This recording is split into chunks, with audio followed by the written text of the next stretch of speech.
Influencia de la ciudadanía en el proceso político mexicano.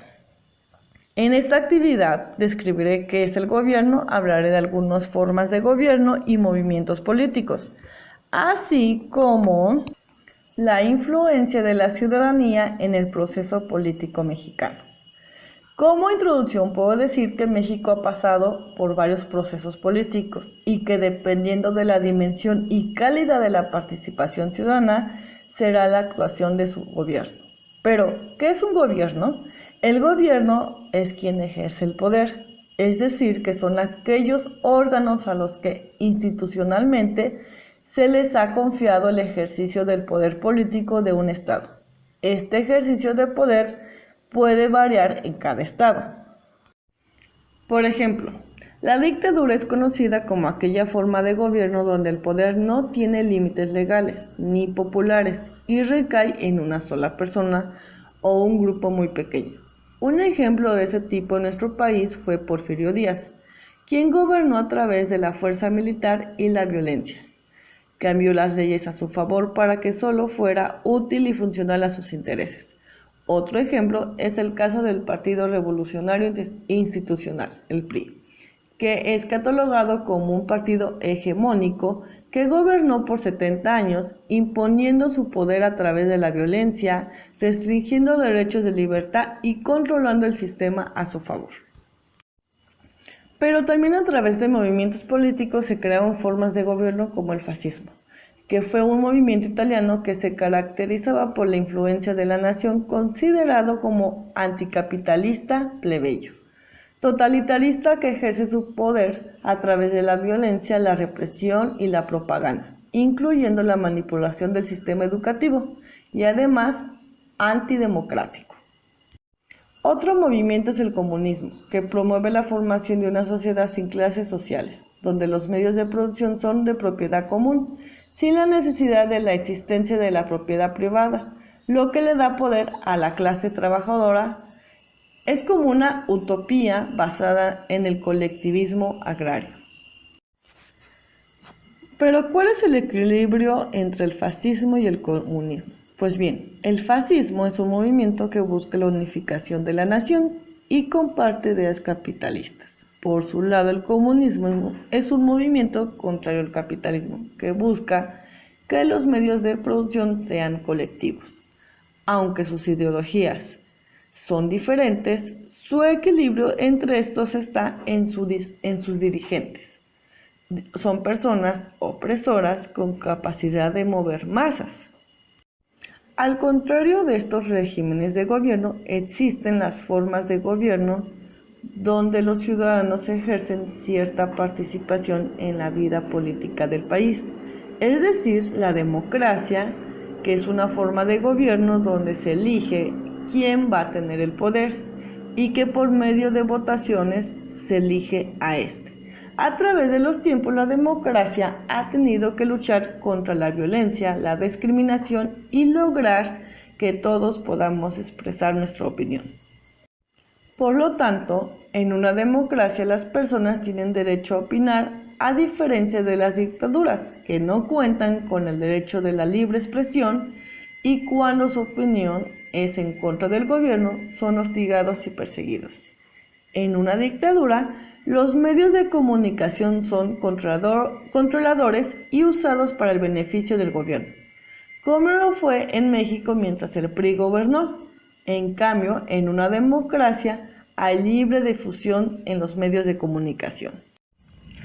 En una democracia hay división de poderes, en ejecutivo, legislativo y judicial, y hay un sistema electoral autónomo muy diferente a la dictadura, que el poder es un monopolio donde se controla estrictamente el Congreso, ya sea mediante un partido único falsamente representativo o ni siquiera hay Congreso. El poder judicial está sometido al gobierno y el sistema electoral está controlado para evitar elecciones libres y transparentes, cometiendo fraude electoral.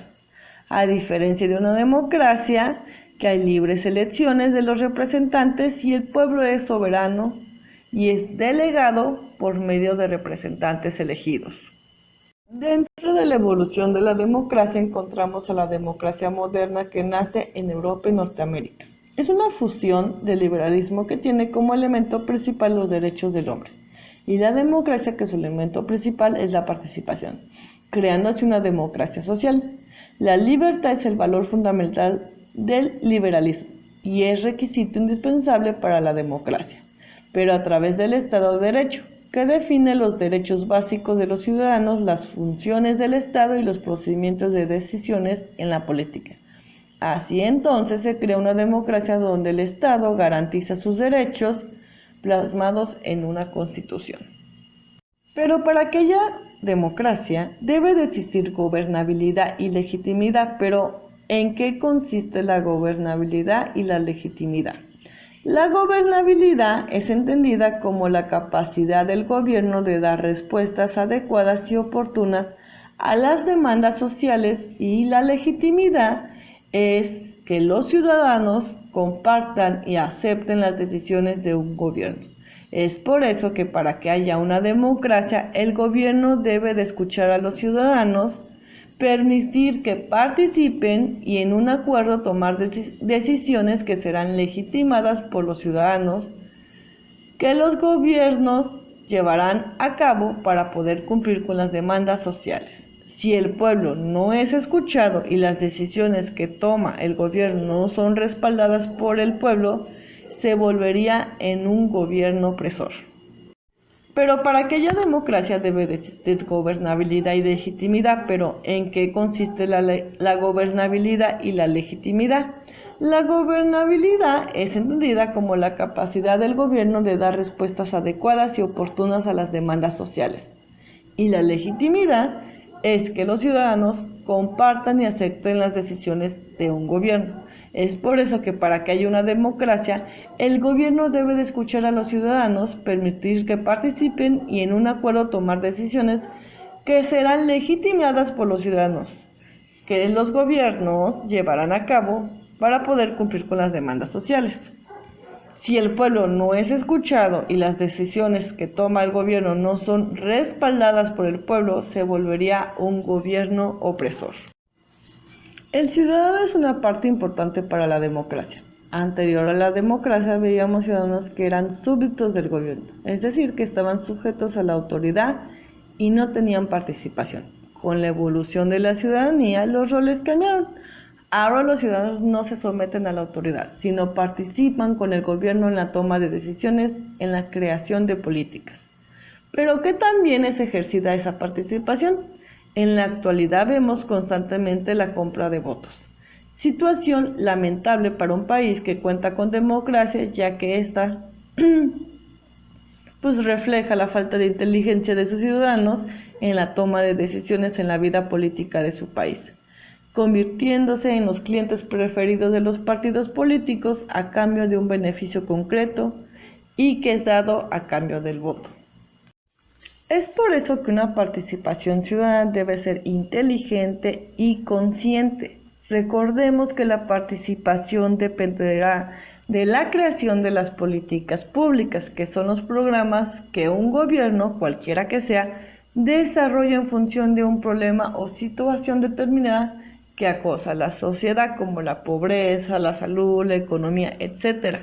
Y para que éstas se desarrollen de la manera más adecuada, es necesaria la participación ciudadana, que es la actividad donde los ciudadanos intervienen en vida política de su país y que ayuda a que el desarrollo de las actividades de los servidores públicos sea transparente y que las políticas públicas tengan un buen encauzamiento. Pero para que esto sea una realidad, no solo necesitamos de una participación inteligente, necesitamos que los servidores públicos en representación del pueblo tengan las mejores acciones, que su desempeño profesional y su conducta se guíen por valores éticos, es decir, que haya una responsabilidad pública, que se comprometan y actúen de forma correcta en beneficio no solo de sus intereses, sino de toda la ciudadanía, que se rijan por las leyes y que respondan ante la sociedad por las consecuencias de sus acciones. a través de la transparencia. No cabe duda que la participación ciudadana es necesaria para el buen funcionamiento del Estado y que ésta se encargará de vigilar de que haya políticas públicas correctas y que el gobierno actúe con responsabilidad. Como conclusión puedo decir que sin duda la participación ciudadana puede ser benéfica o la perdición de un país, que la participación ciudadana sin duda puede marcar el rumbo del país y puede ser positiva siempre y cuando se tomen decisiones inteligentes e encausadas a buscar lo mejor para todos. No votar por votar y no ser indiferentes al voto, acercarnos a escuchar las propuestas y analizarlas, exigir a nuestros gobernadores, no solo agacharnos y quejarnos, levantar la voz pacíficamente y dar nuestra opinión para hacer el cambio.